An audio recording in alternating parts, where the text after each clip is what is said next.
Okay. Praise God. Isang mapagpalang umaga sa ating lahat. Praise God's morning. At sa araw na ito, October 1, no? Ay sa unang araw ng October, no, Wednesday, ay ngayon po tayo muli dadako sa ating God's morning. At ganun pa man, may balita tayo ngayon na bad news, no?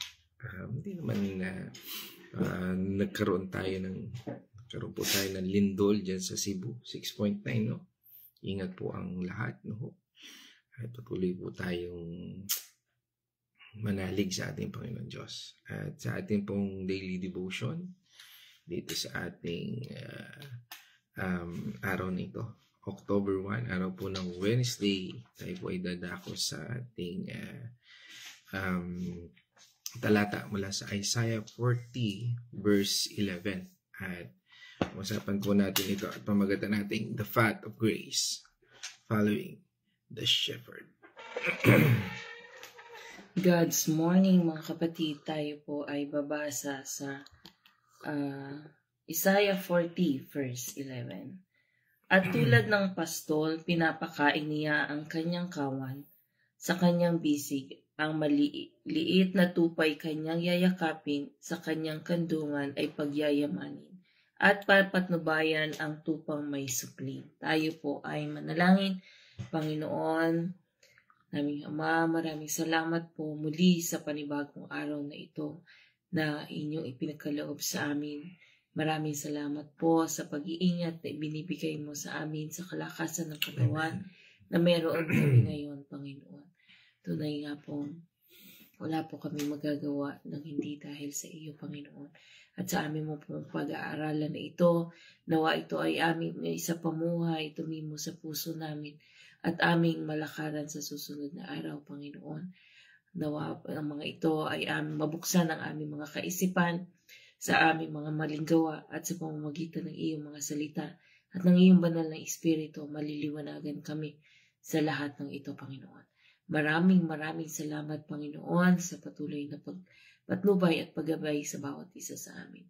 At ang lahat po ng aming mapag-aaralan at ang lahat po ng ito ay aming ipinapanalangin sa pangalan ng inyong anak na si Jesus. Amen. Amen. Purihin natin, Panginoon Diyos, at isang mapagpalang umaga muli sa ating lahat. At dito sa ating verse ngayon, no? Devotion natin ngayon na pinamagatan the path of grace following the shepherd, mula doon sa binasang talata sa Isaiah 40 verse 11. No, again, ito po ay, sabi nga ay nagpapaalala sa atin na kung tayo ay nakararanas o tayo ngayon ay nasa yugto na para bang tila ay yung feeling natin na sobrang pagod. Alam natin yung exhausted ka na, yung pagod ka na, yung hirap ka na, o parang kung ikaw naman yung taong parang feeling mo, ikaw ay nasa kawalan, hindi mo na alam kung anong gagawin mo. O minsan, o kung ikaw naman, nasa yugto na kung minsan, parang wala na makaintindi sa'yo, wala na makaunawa sa lahat ng ginagawa mo, sa lahat ng iniisip mo, no? Ito ho ang verse natin ngayon, no, na nagpapatungkol sa atin na dito sa Isaiah 40 verse 11 ay nagpapaalala po sa atin na ang ating Panginoon Diyos, no, ay hindi lang malakas na hari, no, kundi He is also a shepherd. Ano nga po ba yung shepherd o yung pastol? No, excuse me po. Yan po yung nangangalaga sa atin, nagkakanlong sa atin, no? At sa mga nagdaang devotion natin ay nakita natin ang shepherd ay siya yung talagang nakabantay, no? Sabi nga ay yung kawan ay merong isang pintuan na nandun siya, no, upang proteksyonan ang bawat tupa na sabi nga ay nagpapakita sa atin ng gentleness ng ating Panginoon Diyos, no? Meaning to say, ang ating Panginoon Diyos, He is attentive sa atin, no? Lagi siyang nakatuon sa anumang bahagi ng buhay natin. Na kung minsan parang tila ba sa buhay natin parang nandun tayo sa kawalan. Tulad nating nasabi, parang sobrang napapagod tayo, no? Walang makaintindi. Kasama po natin ang ating Diyos. Kahit gaano tayo kahina, kahit feeling natin di natin kayang na ang mga problema, anumang pinagdaraanan, the Lord always embraces us. No? Niyayakap po niya tayo. Pinapasan. No? Sa kanyang puso. Patuloy po niya tayong dinadala at laging inaalala yan sa tamang direksyon. Misa sa buhay natin, akala natin yung mga pagsubok na yan, yung hirap na yan, panghihina na yan, kawalan na yan, maaaring yan ay direksyon ng Diyos sa atin. Sa mundo ngayon na puno ng pressure, stress at takot, no? Ang talatang ito po mula sa Isaiah 40 verse 11 is a warm hug, no? Isang pagyakap ng Diyos. Sabi nga doon, huwag kang matakot, no?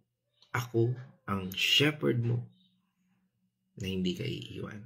Kaya nga, ating pag-aralan ito. Bang tayo ay patuloy na lumalim sa pangako at para mabago ang mali nating kaisipan, mga mali nating attitude sa harapan ng ating Panginoon Diyos. Again, to give us a background, ito pong Isaiah 40 is a part of book of comfort. No? Kaya nasabi natin doon kanina, yung pong book of comfort na ito ay mula dito sa chapter 40 hanggang chapter 45. No? Ito po ay isinulat, no, para sa mga Israelita noong panahon yon na na-exile sa Babylon. No?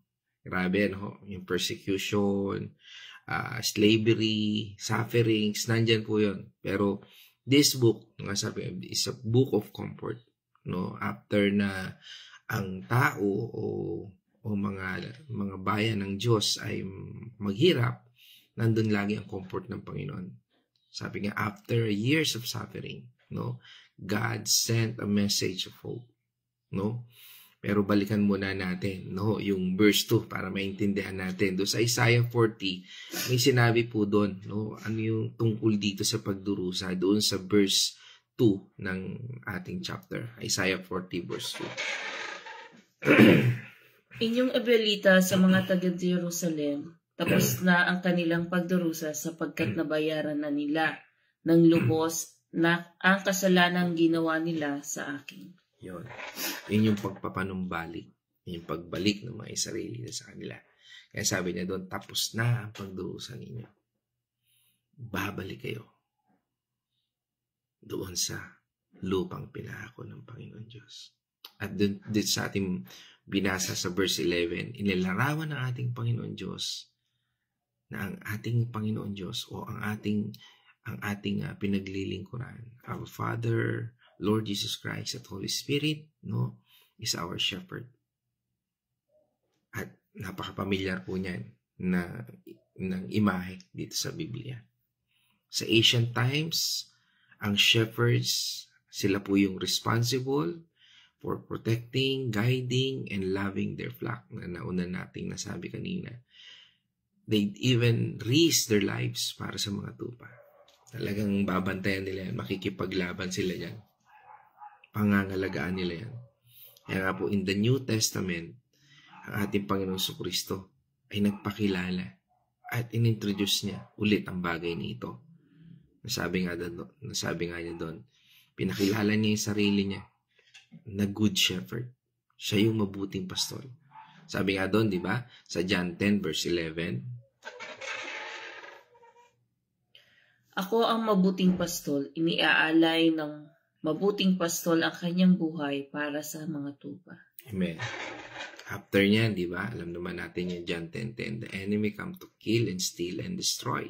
No? At doon sabi niya, but God Himself, Jesus Christ, no? He wants us na magkaroon tayo ng purpose at abundant life. Makita natin yon. At dito sa verse 11, sinabi niya doon, no? Nakatulad ng ating paksa ngayon dito sa Isaiah 40 verse 11, na siya ang good shepherd natin. Siya ang mangangalaga. Sa lahat ng hamon ng buhay natin na pinagdaraanan ngayon, pinatunayan ng ating Panginoon Diyos nang ibinigay niya ang kanyang buhay 2,000 years ago para sa atin. At dito, ang tinutukoy po doon sa mga batang tupa na nabanggit yan sa atin, yung lamb, no? Ay ito po yung, sabi nga,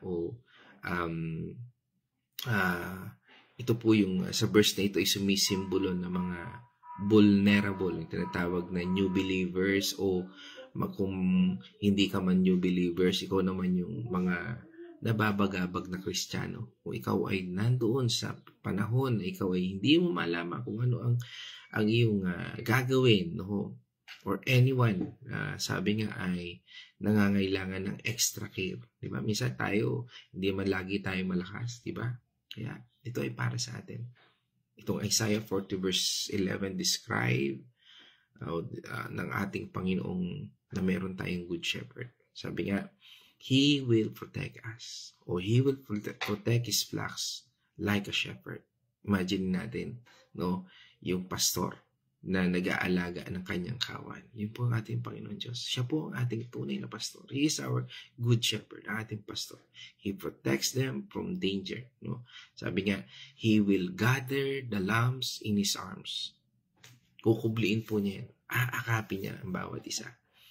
Yung mga tupa na masabihin natin maging bago ka pa mananampalataya o nangihina sa Panginoon, nanlulupaypay, kahit na nanlalamig, no? Lagi nandiyan ang Panginoon Diyos. Isang paalala sa atin. Isang paalala na meron Diyos. Na kung minsan hindi natin siya maintindihan. Minsan pa nga, sinisisi natin siya. God gathers them. Lagi po siya nangangalaga sa atin. Meaning, our God cares for us. Especially sa mga taong nangangailangan ngayon. Lalo na siguro doon sa naapektuhan ng lindol. No? At maraming pangyayari. Meron tayong flood control. Meron pa tayong mga leader na hindi na meron ng problema, pero lahat nagtatanggihan, no? Walang umamin, no? Pero nandun ang krimen. Napakagulo ng mundo. But we have God. Tandaan natin, He will carry us, no? Our God will carry us in His bosom. Ito yung pagpapakita ng pagmamahal ng Diyos sa atin. Kahit na ang mundong ito ay napakagulo, kahit na ang mundong ito ay puno ng kasinungalingan, puno ng pagkukubli, parang kinakarga po tayo ng ating Panginoon Diyos. Dito, nais ng Panginoon, magtiwala tayo sa Kanya. Dahil lagi niya tayo pinapasan sa Kanyang puso. Our God will gently and carefully lead those nursing their young. Ganun po ang ating Panginoon Diyos. Dahan-dahan po niyang ginagabayan ang bawat isa. Ang bawat nangangailangan. Ang bawat nangangailangan ng extra care o additional na pangangalaga. Dito sa ating talata, the flock represents believers. No? Alam naman natin po yun.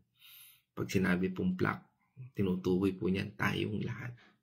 Tayong lahat ng naniniwala sa ating Panginoon Jesucristo. The Christ followers. At tayo ay pinangangalagaan ng ating mabuting pastor. Sino po yun? O mabuting pastor, si Jesus Christ.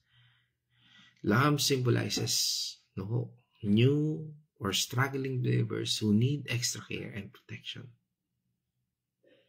Panginoon Diyos, He is gently showing His mercy and understand, no, ang anumang pangangailangan. Dahil limitado tayo. Dahil sa buhay natin, kulang at kulang pa rin tayo. Kahit ang Diyos ay sapat, pero pananampalataya at paningin natin minsan sa Kanya ay kulang. Kaya nga itong ating talakayan ngayon, sabi nga, the fat of grace, ang yugto ng grasya ng Diyos, means that God's guidance and care are given freely, not earned. Patuloy pa rin tayo niyang pinapangalagaan. Minsan kahit hindi natin nilingin, hindi natin ipag-pray, patuloy niya tayo pinapangalagaan. Bakit nararanasan natin ang hirap? Kasi nilalabanan natin yung grasya ng Diyos. Mas pinipili nating lumakad sa mga bagay na ayaw ng Diyos. Mas pinipili natin magtiwala sa mga bagay na nakikita natin, hindi sa kung anong gagawin ng Panginoon Diyos. Kaya nga po ito yung naging grasya. It's unmerited favor. Hindi natin deserve, pero binibigay pa rin ng Diyos. Kahit kumisan, tigas ulo tayo. Kaya diba, ito sa First John chapter 2, is our atoning sacrifice. Siya ay nasa kanan ng Diyos na siya nag-i-intercede sa lahat ng kakulangan natin. And it's all about God's initiative. It's all about Christ's initiative and love, not our performance. Kaya makikita natin minsan, di ba? Samba-samba ka sa Panginoon. Panginoon, ikaw ang pupurihin ko magpakilaman. Hindi ako alis sa'yo. Pero nung nagkaroon ka ng problema, tumalikod ka sa Diyos. Nanghina ka, nanlupaypay ka. Pero ang Diyos, hindi siya nagtatampo. He always lay the fat. At patuloy kang aakayin. Papadala siya ng mga tao. Papadala siya ng mensahe para manumbalik ka ulit sa Kanya. It's a fact na kung saan inaakay tayo ng Diyos dahil sa Kanyang awa. Hindi dahil sa ating gawa. Minsan, sa ating pagpupuri, nauuna ang gawa kaysa gawa. Di ba? Malimit na sa ating pagpupuri at relasyon sa Panginoon Diyos. No? Lord, ano man ang mangyari, hindi kita iiwan, hindi kita pababayaan.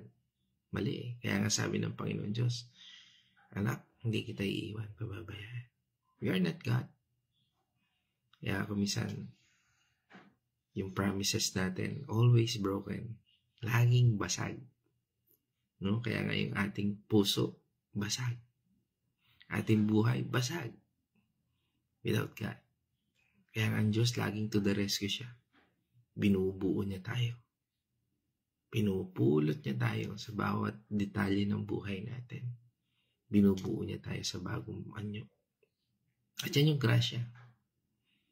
Grace is a God's gift, not something we earn through good deeds. Kaya nga ano man ang ating ginagawa, walang kabuluhan yan sa Panginoon. Pero pag naranasan natin ng Panginoon Diyos, makakagawa tayo ng kabutihan. Kasi ang Diyos ng kabutihan ang siyang laging kumikilos sa buhay natin. Kaya kung minsan, di ba, pinipili natin maging masama. Bakit? Kasi nga, masama nangyayari sa buhay natin. We respond according to what we feel at kung ano yun nangyayari sa buhay natin. Yun yung trap ng enemy. That is the trap. The wiles of the enemy. Gusto ng kaaway na ikaw ay malayo sa Diyos. Gusto ng kaaway na nakawin ang iyong blessing. Gusto ng Diyos na patayin ang iyong mga pangarap. Gusto ng Diyos na wasakin ang iyong relationship through God and to God's people. But God takes the first step in our relationship with Him. Kaya ang Panginoon Diyos, lagi siyang inaalalayan tayo. Kaya kung tayo dumadaan sa pagsubok, dumadaan sa mga hamon ng buhay, huwag natin siyang kalimutan. Put God first. Walking in grace means trusting God's leading and surrendering our will to Him. Malimit, Lord, my will be done. Hindi your will be done. Ano ang ibig sabihin sa atin sa kasalukuyang panahon? No? Una, trust in difficult times. Magtiwala tayo sa Panginoon Diyos. Kaya ba natin magtiwala sa Panginoon Diyos kung tayo ay nandito sa mga moments na ang hirap magtiwala sa Diyos? Kapag may problema, remember that God is our shepherd. Lagi tayong pinaalalahanan ng salita ng Panginoon Diyos. Sabi nga, di ba, doon sa Proverbs 3, 5 verse 6. 5, 6. Kaya huwag kang magtiwala buong puso at lubusan, huwag kang manahan sa sariling karunungan. 6. Sa lahat ng iyong gawain, siya nga'y alalahanin upang ikay patnubayan sa iyong mga tatahakin. Amen. Very popular. Lagi natin nababanggit dito. Trust in the Lord with all your heart and do not lean to your own understanding. Napaka-popular. Kapag nahihirapan tayo, madalas umaasa tayo sa sariling plano. Pero sabi ng talata, surrender lahat kay God. Kahit di natin maintindihan ang sitwasyon. Ano nga ba solusyon? Kilalanin ang ating Diyos sa ating mga kinaharap. Ibig sabihin sa lahat. Sa trabaho, sa pamilya, sa finances. Siya ang magdadirect sa step natin. Minsan, piling natin, Lord, ginawa ko na naman lahat yan. Pero walang nangyari. Parang walang dating. Because you focus doon lang sa nakikita mo at nangyayari sa buhay mo. Kaya kung minsan, no, sinasagad ng Panginoon Diyos yan eh. Yung totally wala ka nang malalapitan kundi siya lang. So nakakatakot, di ba? Kasi yun yung point na hindi mo na talaga alam ang gagawin. What's the remedy? Ngayon pa lang, yung wala kang gasinong problema, trust na kay Lord. Huwag ka nang dumating do sa yugto na malala ang problema. Parang sakit, di ba? Hanggat naaagapan mo ito, kukunti lang ang disgrasya o pinsala. Diba? Sa sasakyan, pagka ang sasakyan, naramdaman mo na agad yan, sa simula pa lang na naiiwasan yung aberya. Ganon din ang pananampalataya natin sa Panginoon kapag nagtitiwala tayo sa Kanya. Kapag kinikilala natin siya sa lahat ng ating bagay, sa lahat ng ating sitwasyon sa buhay, siya ang nagdadirect sa atin, sa steps natin. We can trust Him to lead us through it. No? Kaya nga diba sabi sa atin ng Isaiah 41 verse 10. Ako isa sa iyo, huwag kang matakot. Ako ang iyong Diyos, hindi ka dapat mangamba. Palalakasin kita at tutulungan, iingatan at ililigtas. Yan ang pangako ng Diyos. Kinikilala ng Diyos na tayo ay matatakutin, laging nag-aalala. Kahit na ilang beses tayo pinaalala na huwag kang mag-alala, alisin mo yung pag-aalala, hindi yan makakatulong sa'yo. Pero tayo, pasaway. Nandun pa rin tayo. Pero ang Diyos, hindi niya tayo piniiwan. Hindi niya tayo pinababayaan. Why? Kasi pangako niya yun. Kahit piling mo wala ka ng pag-asa, kahit piling mo parang nawasak na ang buong buhay mo, tandaan mo, o tandaan nating lahat, si God ang ating kalakasan. He's our stand. He will protect us. Cover tayo ng the blood of Jesus Christ. Yun yung nagtakip sa lahat ng ating kakulangan, sa lahat ng ating karumihan. Tinakpan tayo ng Diyos. Kaya nga, gusto ng Panginoon Diyos, lumakad tayo. Ikalawa, comfort in His care. God cares deeply for each and every one of us. Especially when we feel weak or lost. Nandun siya. Kaya nga, di ba, ang paanyaya ng ating Panginoong Kristo, bigay natin sa Kanya yung mga yung ating mga pagdurusa.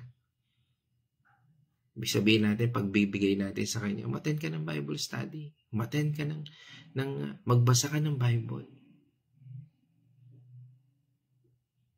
Diba? Sabi doon sa Matthew 11, verse 28 to 30. 11. Matthew 11, 28 to 30. Lumapit kayo sa akin, kayong lahat na nahihirapan at nabibigat ang lubha sa inyong pasanin. At kayo ibibigyan ko ng kapahingahan. 29. Pasanin ninyo ang aking pamatok at sundin ninyo ang aking mga itinuturo, sapagkat ako'y maamo at mapagkumbabang loob. Matatagpuan ninyo sa akin ng kapahingahan. 30. Sapagkat madaling dalhin ang aking pamatok, na magaan ang pasaning ibibigay ko sa inyo. Ang verb doon sa ating binasang yon ay lumapit, sumunod, basahin ang kanyang mga turo. Kaya nga kapag piling mo, pasan mo ang mundo, lumapit sa ating Panginoong Hesus. Baliktad minsan, di ba? Pag ikay may problema, lumalayo ka. Pinababayaan ako ng Diyos. Yun yung kasinungalingan ng dyablo. Kaya nga kumisan, it's a question eh. Sa buhay mo ba, talaga bang Diyos ang pinakikinggan mo?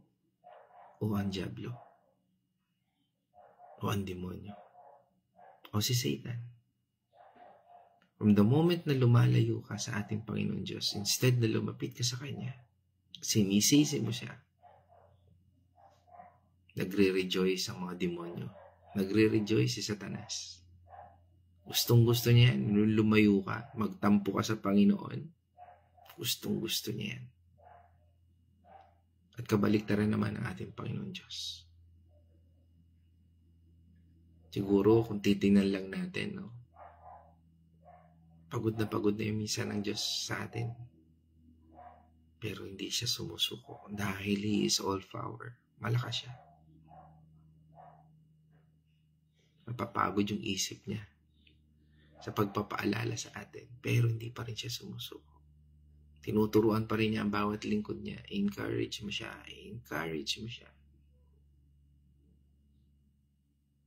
Dito, hindi natin kailangan magpanggap na malakas. Tanggap ng Panginoon Diyos kung sino tayo. Tanggap ng Panginoon Diyos ang bawat pagod at kabigatan sa buhay ng bawat isa sa atin. Kaya nga patuloy siya nag-aalok. Siya ang tunay na pahinga. He is the true rest. Kaya nga, ano ang susi? Matuto tayo sa Kanya. Matututo lamang tayo kung lalapit tayo, mag-aaral tayo ng Bible. Aatin tayo ng mga devotion. We share also this. Mga turo na ating Panginoon Diyos. Yung pagiging maamo at mapagpakumbaba. Napaka-importante po nun. Pagiging maamo, ibig sabihin yung paglapit natin sa Panginoon. Minsan parang ano tayo, di ba? Parang leon. No? Pagka may lumalapit. Parang ganun, di ba? Pagka may nagba-Bible study. Di ba? Oy, Bible study tayo. Hindi ako pwede. Bible study tayo. May gagawin ako. Attend ka naman ng Bible study. Hindi ako available. Mag-pray ka naman. Hindi ako ready. Yan, parang ganun. Matuto tayo sa Kanya. Yan po, maging maamo tayo sa Kanya. Magpakumbaba tayo. Aminin natin, kailangan natin siya. Bible study tayo. Yes, kapatid. Kailangan ko yan. Attend ka naman ng Bible study. Kapatid, salamat sa iyong pag-iimbita.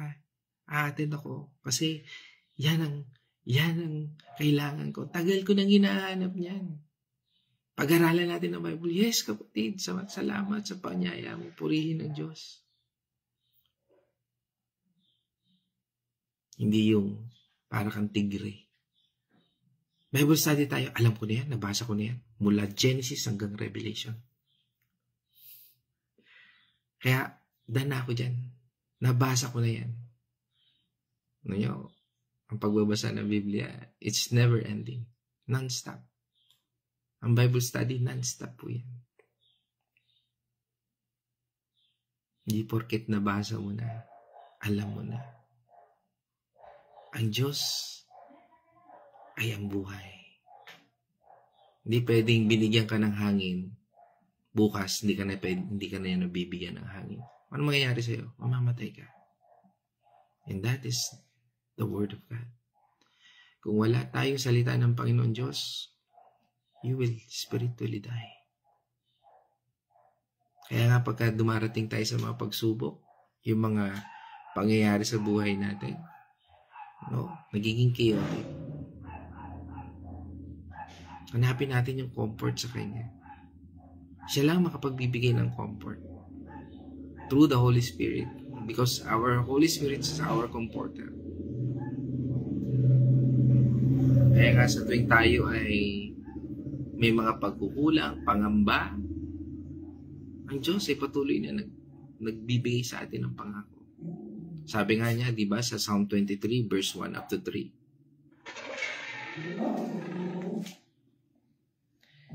Si Yahweh ang aking pastol, hindi ako magkukulang. 2. Pinahihimlay niya ako sa luntiang pastulan, at inaakay niya sa tahimik na batisan. 3. Pinanunumbalik ang aking kalakasan at pinapatnubayan niya sa tamang daan upang aking parangalan ang kanyang pangalan. Amen. So sabi nga, si God ang ating shepherd. Sabi nga, the Lord is my shepherd. I shall not want. No? Sa tuwing tayo ay tila ba nauubos na yung stock, laman ng wallet, kung ano pa man. No? Lagi nating tatandaan, ang ating Diyos, ang ating pastor. Hindi niya tayo pagkukulangin. Instead na tingnan natin yung paubos na wallet, na laman ng wallet, palubas pababang account sa bangko, ano mamang bagay, magtiwala tayo sa Panginoon. Hindi ibig sabihin ito na tayo ay pababayaan ng Diyos.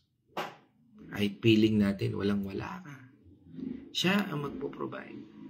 Inaakay tayo ng ating Panginoon Diyos sa lugar kung saan tayo makapagpapahinga at magre-refresh ang spirit natin. Minsan, it's a redirection ng Diyos sa buhay natin. Minsan, inaalaw niya mga bagay na yan para una, mabago yung relationship natin sa Kanya. Lumakas ang pagtitiwala natin sa Kanya. He carries us close to His heart. The moment na tayo ay dumaraan doon sa mga pagsubok, kasi minsan tigas ulo rin tayo, pero God allows those things kasi nga, He wants to refresh our relationship. Minsan, naging complacent na tayo. Parang routinary na, okay, alam ko na yan. Minsan yung problema, yan yung makakapagpanumbalik sa Diyos. Ikatlo, guidance in decision making. We can ask God to guide us in our decisions. At mas mahalaga yun. I encourage every one of you, kahit simplest detail in your life, always ask guidance sa ating Panginoon Diyos. Kaya nga sabi doon sa Psalm 32, verse 8, no?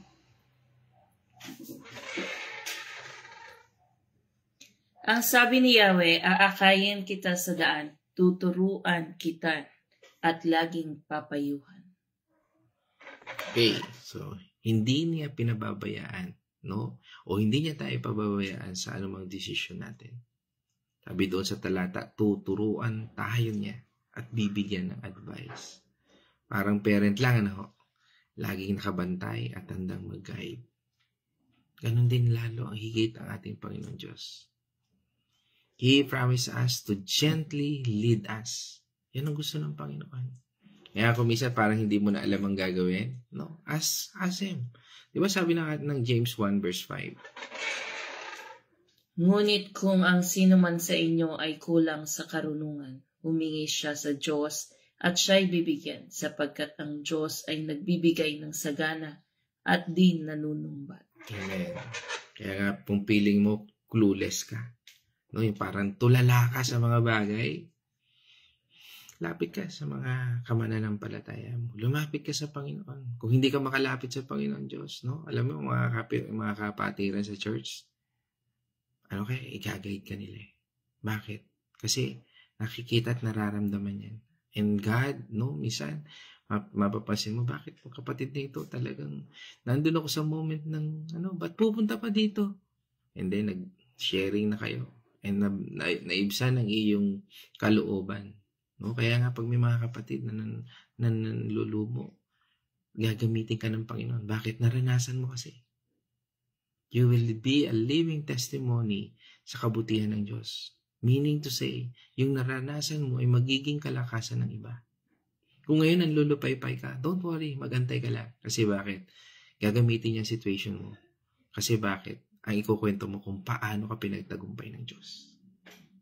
And that is the wisdom. Humingi ka ng wisdom sa kay God. Hindi siya nagdadalawang isip magbigay. At hindi ka niya huhusgahan. Basta't sincere ka lang humingi. Minsan, di ba, hindi tayo makalapit kay Lord. Nakagawa kasi akong kasalanan eh. Repent.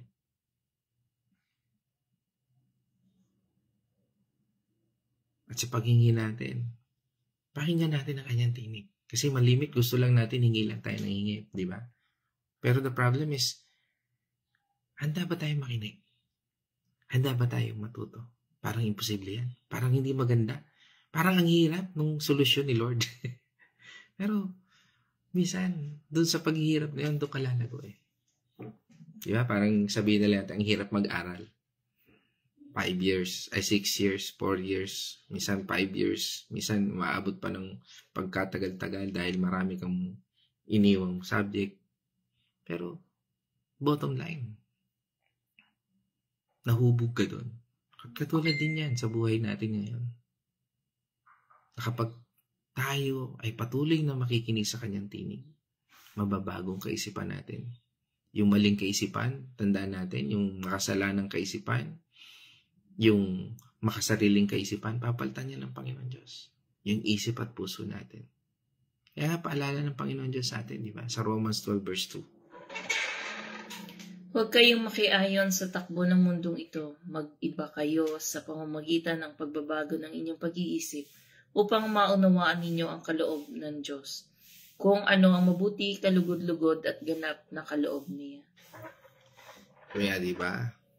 Do not conform to the pattern of this world, but be transformed by renewing your mind. Huwag kang magpadala sa pressure ng society, ng mundong ito. Mag-focus tayo sa pagbabago ng isip ayon sa kagustuhan ng ating Panginoon Diyos. Kaya kapag tayo ay nagbabasa ng Biblia, umatin tayo ng Bible study, nandun tayo. At sa tuwing tayo ay lalapit sa Kanya, sigurado, malalaman mo kung ano talaga ang best para sa'yo. At pag ikaw ay napalakas na ng Panginoon, ikaw naman ang magbabahagi sa kanila. Kaya yun yung ating point number 4. Be a shepherd to others. Tayo ay tinawag din ng Panginoon Diyos para mangalaga sa ibang mga tao, sa ibang kapatiran. Kaya nga sabi sa atin at paalala sa atin ng 1 Peter 5 verse 2 and 3. Alagaan ninyo ang kawan ng Diyos na ipinagkatiwala sa inyo. Alagaan ninyo ito ng maluwag sa loob at hindi napipilitan lamang. Iyan ang nais ng Diyos. Gampanan ninyo ang inyong mga tungkulin, hindi dahil sa kabayaran kundi dahil gusto ninyong maglingkod. 3. Hindi bilang Panginoon ng inyong nasasakupan kundi maging halimbawa nila kayo. Amen. Sabi ron, alagaan mo yung mga taong naka-assign sa'yo. Sino yun? Yung mga taong nasa iyo ngayon. Yung mga taong nakakasama mo ngayon. Alagaan mo sila. Pastor, paano kung ayaw na nila magpaalaga? Wala ka na magagawa to. Hindi every time nasa sa'yo. At least, binukas mo yung pintuan sa kanila. Yung pintuan mo na gusto mo silang matulungan, gusto mo silang alalayan, na nandun ka sa panahon na kailangan kanila. Ganun ba yun, Pastor? Yes, ganun yun. Hindi mo kailangan ng anumang kapalit. Why? Because ang Diyos na siyang nag-alaga sa atin, hindi kailanman humingi ng kapalit sa atin. Nagiging bunga lang ang lahat ng ginagawa natin ito. Because nagkakaroon ka ng bagong puso. Ang pusong maglingkod.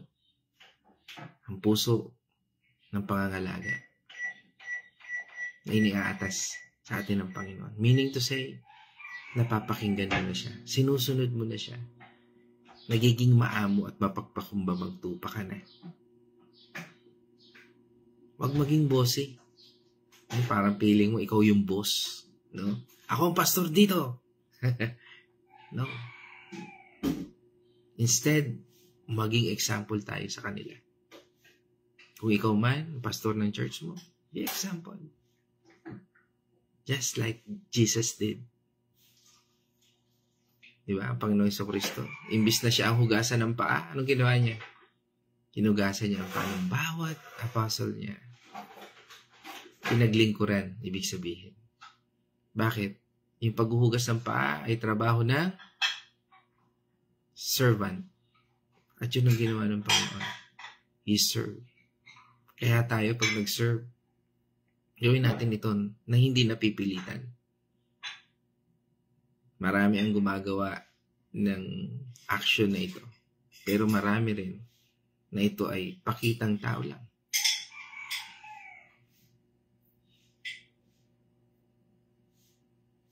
Hindi ito isa parang pelikula na kailangan mo maging artista.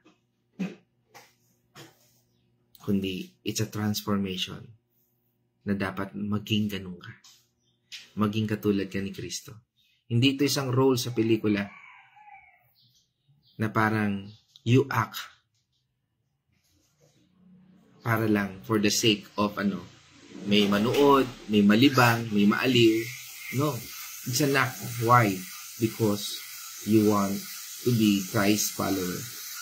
You act because yan ang bagong pagkatao na ibinigay sa iyo ng Panginoon Diyos. Kaya nagagawa mo ito ng buong pusa. Tulungan natin ang bawat nangangailangan. Maaring may mga taong pangangailangan, maaring after na matulungan mo sila, hindi ka na nila maalala. Okay lang. Why? Because God always remind everything you do, kung yan ay totoo at hindi. Lahat ng ginagawa natin, lahat ng paglilingkod na meron tayo, ay alam ng Diyos. Kaya nga sa ating paglilingkod sa ating kapwa, guide them with gentleness and love. Hindi para ibalik sa atin, kundi because God first loved us. Being a shepherd is not about being perfect. It's about being willing to love, serve, and guide others in their journey with Christ. Tulad natin, may mga nag-aalalay sa atin. Embrace the calling and let God use you to make a difference. Huli, dependence on God. Sa Kanya lang po tayo magdepende. No? Kasi pag magdidepende tayo sa tao, mabibigo tayo. No? Pag nagdepende tayo sa tao, ginawa ko naman ang lahat para sa Kanya. Bakit? Bakit? Tila parang lumayo sila sa akin. No? Depend on God. Hindi sa lahat ng pagkakataon nandun ka. Hindi sa lahat ng pagkakataon kasama mo sila. Darating ang panahon. At darating minsan, babalik din ulit sa'yo. Tanggapin mo ulit. That is the path of grace. And this path reminds us that we can't do it on our own. Hindi natin kayang gawin sa sarili natin. We need to rely on God's strength and guidance every step of the way. Kaya nga pag binigay natin yan sa Panginoon, hindi pwedeng 99.99%. Dapat 100%. Give all to God. Ang bihira, pastor, hindi man ako pinasalamatan nung tinulungan ko siya, okay lang. Ang bihira, pastor, pinag-pray ko. Tapos, iba naman ang nagkaroon ng credit, okay lang. Why? Kasi, you need to depend on God. Huwag ka mag-depend sa affirmation ng tao. Basta alam mo pinagagawa sa'yo ng Panginoon, do it. We need to rely on God's strength and guidance.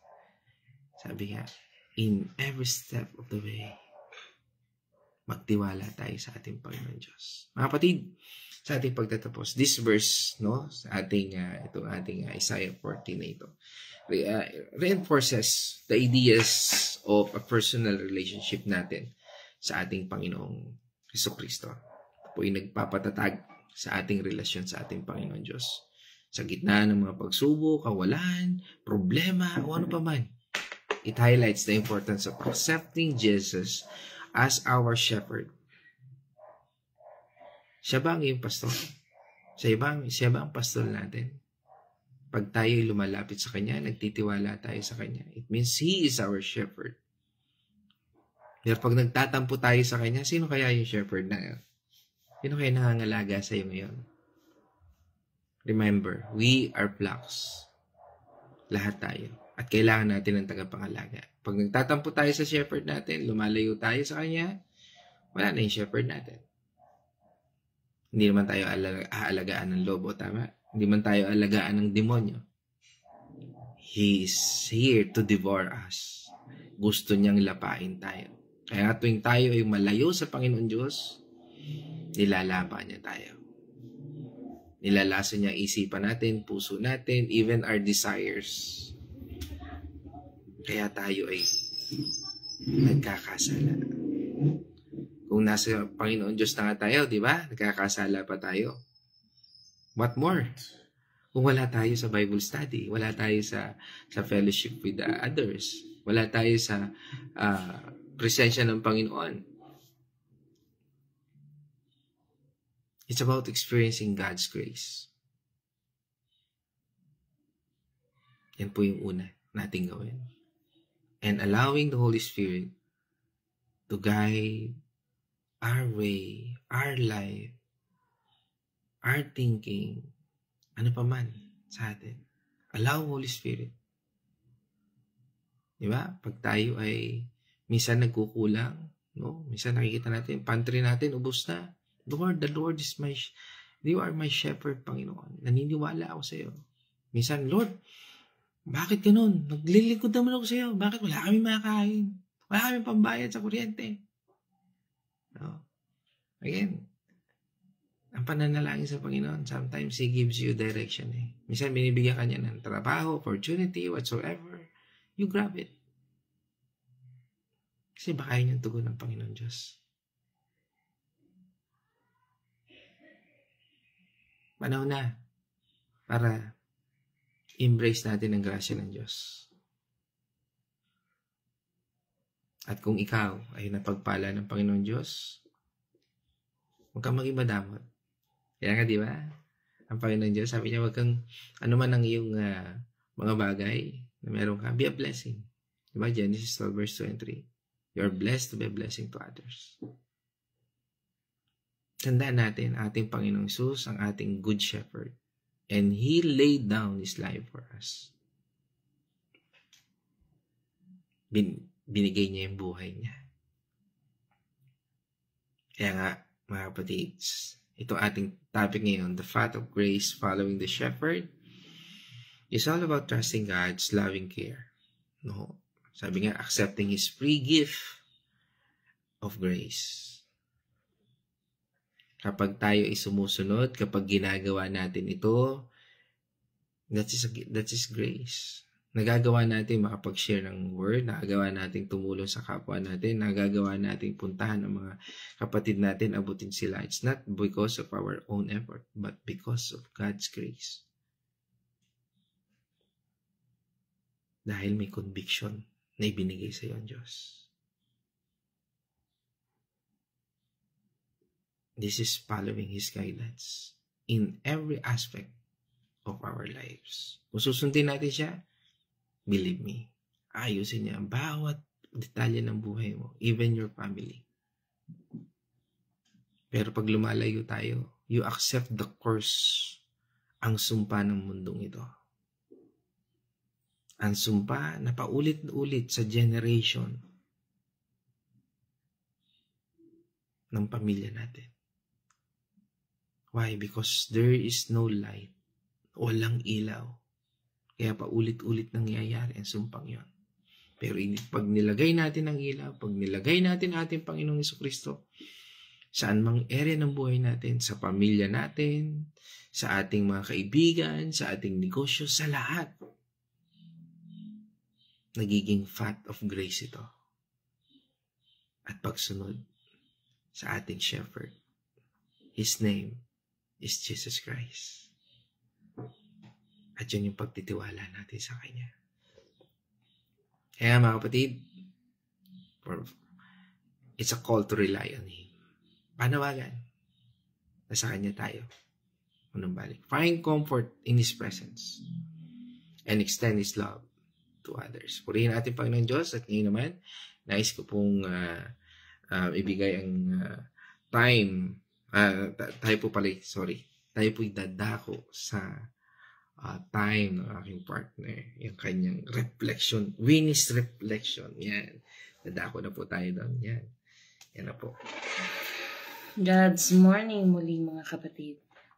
Dito po sa ating natutunan, sa aking natutunan sa ating pag-aaral ng Biblia ay ang pagtitiwala sa Diyos. Maaari tayong magtiwala sa Diyos bilang ating pastor na siyang mag-guide sa atin mga tatahakin sa buhay sa mga panahon ng pagsubok, alalahanin. Siya ay laging nariyan upang mag-alaga at magbigay ng proteksyon sa atin. Kailanman ay hindi niya tayo pababayaan. Pagiging mapagmahal. Tularan ang pagmamahal ng Diyos sa ating pakikitungo sa iba at magpakita ng pag-aalaga, pag-aaruga, malasakit sa mga nangangailangan. Pagiging mahinahon, maging mahinahon at mapagpasensya sa pakikitungo sa iba, lalo na sa mga mahihina o nangangailangan ng tulong. Pagsunod sa patnubay ng Diyos. Sundin ang patnubay ng Diyos sa ating buhay, maglaan ng panahon upang makinig sa kanyang mga tinig at sumunod sa kanyang mga utos. Gaya po ng mga ginagawa natin ngayon, kagaya nitong God's Morning, Bible Study, Fellowship, sa pamamagitan po nito nabubuksan ng ating kaisipan sa mga maling katuruan upang ang mga mali nating pamumuhay, mali nating natututunan na itinuro sa atin ay maituwid at maging maayos ang ating pamumuhay. Kung naka-align tayo sa Panginoon, masusunod natin ang kanyang patnubay. Pagbibigay ng pag-ibig, ibahagi ang pag-ibig at pag-aaruga ng Diyos sa iba, maging instrumento ng kanyang pagpapala sa buong mundo. Sa pamamagitan po ng pagninilay ng Isaiah 40:11, maaari tayong lumago sa ating pananampalataya at maging mas mabuting tagasunod ni Kristo na nagpapakita ng kanyang pag-ibig at pag-aaruga sa lahat ng ating mga ginagawa.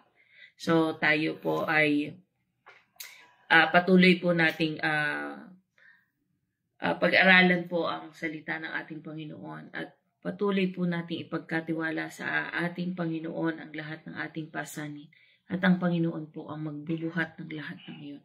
Basta pagkatiwala lang po natin sa ating Panginoon lahat ng mga ginagawa natin sa ating buhay. So, yun lamang po. Maraming salamat po and God bless po. Amen. So, purihin ang Diyos. At ngayon naman, tayo tumungo sa ating mga comment section. No? At yan, pinangunahan po tayo dito sa comment section. No? Kasama po natin siyempre ang aking mula po sa Santa Rosa, Laguna, ang aking maganda at nag-iisang nanay. No? si Corazon, Getgano, Mercado, God's Morning Ma. At sa lahat dyan, no? At sa aking mga magaganda at poging pamangkin dyan, no? God's morning. Especially to my baby Sian, ano? At kasama rin po natin, siyempre, ang ating kapatid, no? Yan, na-miss ko ito. Ang family Biray, no? Yan, si Sister Grace, no? Ayan, kasama po natin dito sa mga umaga at regard sa buong Perez Biray family. Yan, okay? At mula naman po sa Bacolod City, kasama natin siyempre ang aking kuya, no? Kuya George Pios, no? At batiin natin ang buong family ng George, ni Kuya George ng George. Sorry po. At tungo naman po tayo sa Liliw, Laguna, ang bayan ng Liliw, bayan ng Magiliw. Kasama po natin ang Arosena family na pamumuna po ni Nanay Edna. Yan, okay? At syempre kasama rin po natin ang walang kupas, no? Si Ate Gori, no? Si Nay Gori, no? Diyan sa Bulacan Chaong, diyan sa church natin, diyan sa Bulacan Chaong. Yan, kasama po natin si Nay Gori. Yan. At yan. At sinundan din po yan ni Ate Nela Nonoso, no ho? Yan, dito sa San Pablo. Yan. At eto, sinundan po din ni Nay Winnie Patual, ano ho? Yan. At yan sa Villa Escudero, kasama rin po natin. At sino pa? Sino pa? Okay. Yan.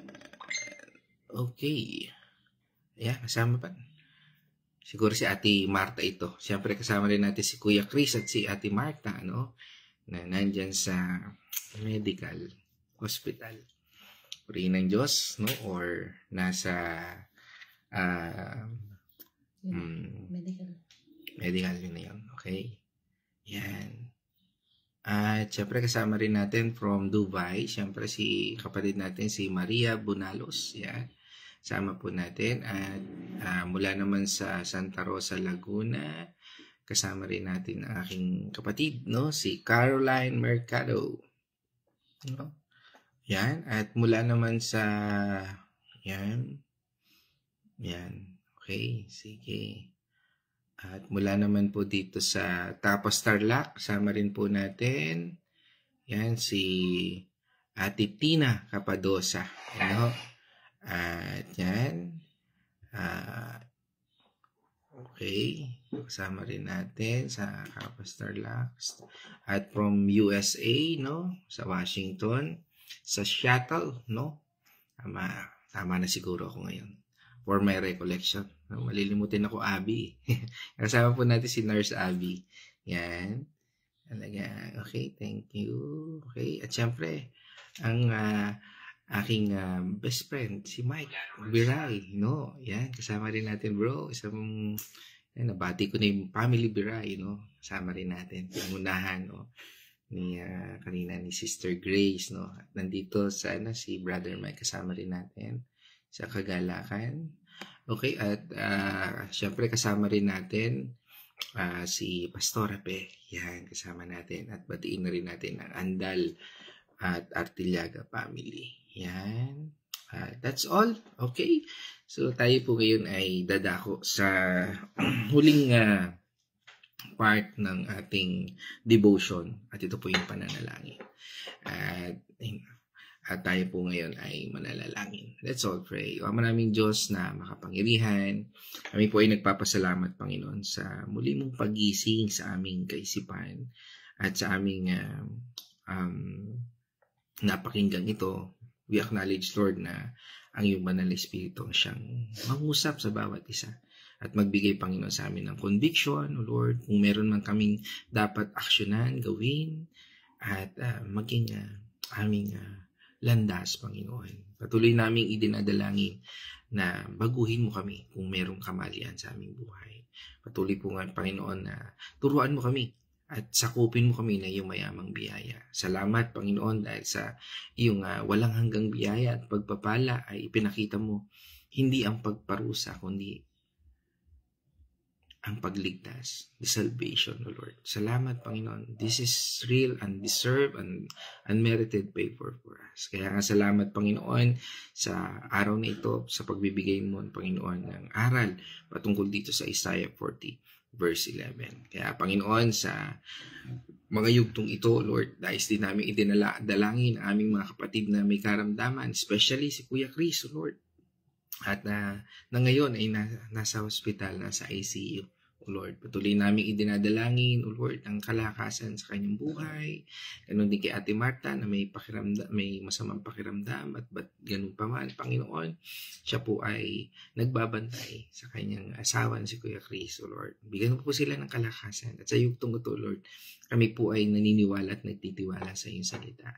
Dinadalangin din po namin ang aming iba pang kapatid na may karamdaman, si Chakina, at iba pang nakikinig, Panginoon, sa devotion na ito. Dalangin po namin ang iyong patuloy na paghipo at kagalingan, O Lord, sa iyong presensya sa pamamagitan ng iyong banal na Espiritu. Ganun din, Panginoon, ang pag-iingat, O Lord, sa bawat yugto namin, sa aming pagmamaneho, sa bawat aming sa aming pagsakay, sa anumang uri ng sasakyan, paglalakad, Lord, saan man landas, Panginoon, na kami ay tutungo, Panginoon. We thank you for your divine protections. Bawat isa na narito, Panginoon.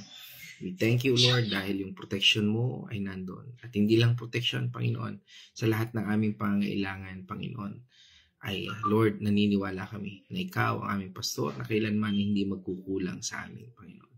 Tuloy mo kami kapagkalooban, Panginoon, at naturuan ng tamang pag-iisip at tamang attitude sa iyong harapan. Again, O God, we thank you and we praise you. In this our prayer in the name of our Lord Jesus Christ. Amen and amen. Mga kapatid, let us shout the shout of victory. Christ is died. Christ is dead. Christ is risen. Christ is risen. Christ will come again. Christ will come And again. together, we are for Christ. Again, God's morning, everyone.